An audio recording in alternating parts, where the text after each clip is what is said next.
Hello everyone, मैं Kapil Bhatia bells overseas से। आज हम बात करेंगे कैश लेटर का क्या रोल रहता है यूके के वीज़ा में। तो सबसे पहले मैं बताता हूँ कि पहले जो अक्टूबर 2020 से पहले था वो था टायर 4 स्टूडेंट वीज़ा। 5 अक्टूबर से ये रूल्स चेंज हुए हैं 2020 में। उसके बाद ये बन गया है genuine student root.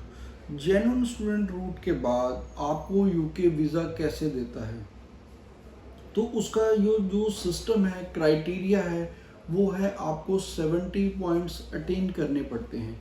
70 points attain करने के लिए सबसे जो मेजर पॉइंट है वो है कैश लेटर के। कैश लेटर क्या है? कैश है confirmation of acceptance of studies, जो कि आपको यूके की कोई भी यूनिवर्सिटीज़ आपको इशू करती है कैश लेटर। कैश लेटर सबसे पहले कुछ यूनिवर्सिटीज़ कंडीशनल देती है आपको। कंडीशनल कैश लेटर है, उसमें कंडीशंस होती हैं कि मान लीजिए अगर आपका आइल स्कोर नहीं है, आपको आइल्स की कंडीशन लगा दी जाती है। अगर आपका मेडिकल नहीं है, मेडिकल का या फंड्स का या कोई भी और कंडीशन जो आप फुलफिल नहीं कर रहे उनके एंट्री या एलिजिबिलिटी क्राइटेरिया में, तो उसके बाद जब वो आप उन चीज़ों को कंप्लीट कर लेते हैं, जो भी आपकी कंडीशन लगी हुई है वो रिमूव कर देते हैं। सपोज फंड्स की लगी हुई है तो आप अगर उनको फंड्स शो कर देते हैं, या मेडिकल की लगी है आप मेडिकल उनको यूनिवर्सिटी को भेज देते हैं, या अगर आपका आइल्स का टीआरएफ नहीं था वो भेज देते हैं, पीटी नहीं है या डीलिंगो नहीं है, कोई भी इंग्लिश प्रोफिशिएंसी वो भेज देते हैं। तो वो आप जब उन कंडीशंस को रिमूव कर देते हैं उसके बाद आपको university unconditional offer letter unconditional CAS letter देती है। तो कैश लेटर का मेजर रोल रहता है। कैश लेटर के ही 50 पॉइंट्स हैं। 70 पॉइंट टोटल चाहिए हमें वीज़ा के, 50 पॉइंट कैश के हैं, 10 पॉइंट्स आपके फंड्स के हैं। फंड्स अगेन आपको एम्बेसी को भी दिखाने हैं। उसके बाद 10 पॉइंट्स अब ऐड हुए हैं आपके इंग्लिश प्रोफिशिएंसी के। टोटल 70 पॉइंट्स है। वैसे जो राइट है, सारा राइट ऑलमोस्ट एम्बेसीज ने यूनिवर्सिटीज़ को दिया हुआ है। यूके का सिस्टम अलग है, ये कनाडा की तरह नहीं है। कनाडा में सारा जो रोल है मेनली हाई कमीशन का रहता है, बट यूके में ऐसा नहीं है। सारा इन्होंने eligibility criteria and all that सारी चीज़ें सब डिपेंड करती हैं यूनिवर्सिटीज़ पे।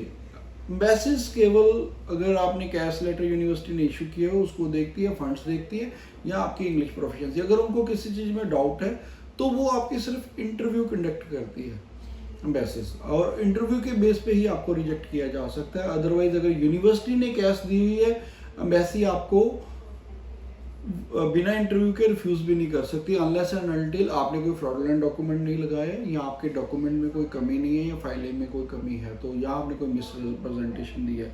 लेकिन अगर आपके सारे डॉक्यूमेंट सही हैं, आपने कोई मिस रिप्रेजेंटेशन नहीं दी, आपके फंड्स भी सही हैं, तो फिर एम्बेसी आपको विदाउट एन इंटरव्यू के रिजेक्ट नहीं कर सकती जेन्युइन स्टूडेंट रूट में, ये रूल के अंडर। तो इसलिए कैश का मैं ये मानता हूँ कि हमेशा मेजर रोल रहता है। और कैश आप 90 डेज पहले अप्लाई कर सकते हो, और कैश में सारी डिटेल्स आ जाती हैं आपकी। कैश में कैश नंबर आता है, पहले रेफरेंस नंबर, वही नंबर आपको डालना होता है जब आप अपना फाइलिंग के लिए जाते हैं। तो जब आपकी कैश आती है उसके बाद ही आपकी फाइलिंग होती है। फाइलिंग में सबसे पहले आप हेल्थ इंश्योरेंस पे करते हैं, उसके बाद ही आप एम्बेसी फीस पे करके अपनी अपॉइंटमेंट बुक करते हैं। तो इसलिए कैश का बहुत मेजर रोल रहता है।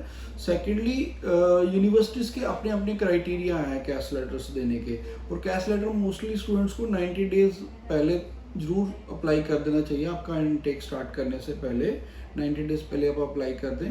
हालांकि जो कैश की वैलिडिटी है 6 मंथ तक रहती है, तो ये 6 मंथ तक वैलिडिटी रहती है। और कैश आपको तब भी मांगते हैं जब आपने अगर एयरपोर्ट पे भी जाते हैं, तब भी आपको अपना कैश साथ में कैरी करना होता है। तो इतना इंपॉर्टेंट डॉक्यूमेंट है ये कैश, इसी पे आपका सारा वीज़ा का दारोमदार रहता है। हालांकि ये बिल्कुल नहीं है कि अगर आपको कैश मिल गई तो वीज़ा मिल ही जाना, उसके बाद भी आपको बाकी के क्राइटेरियाज को भी फुलफिल करना पड़ता है, जैसे मैंने फंड्स बताया, या इंग्लिश प्रोफिशिएंसी, या अगर हम वैसे इंटरव्यू लेती है तो भी। तो आज की डेट में वैसे वीज़ा सक्सेस काफ़ी अच्छी चल रही है यूके की, और विदाउट इंटरव्यू भी बहुत सारे वीज़ाज आ रहे हैं। 80% almost, more than 80% without interview भी आ रहे हैं। तो अगर कोई भी और क्वेश्चन रहता है आप नीचे कमेंट बॉक्स पे डालिए, या अगर आप किसी पॉइंट पे क्लैरिफिकेशन चाहते हैं 1-to-1 मेरे से काउंसलिंग भी ले सकते हैं। Thanks for watching. Bells Overseas.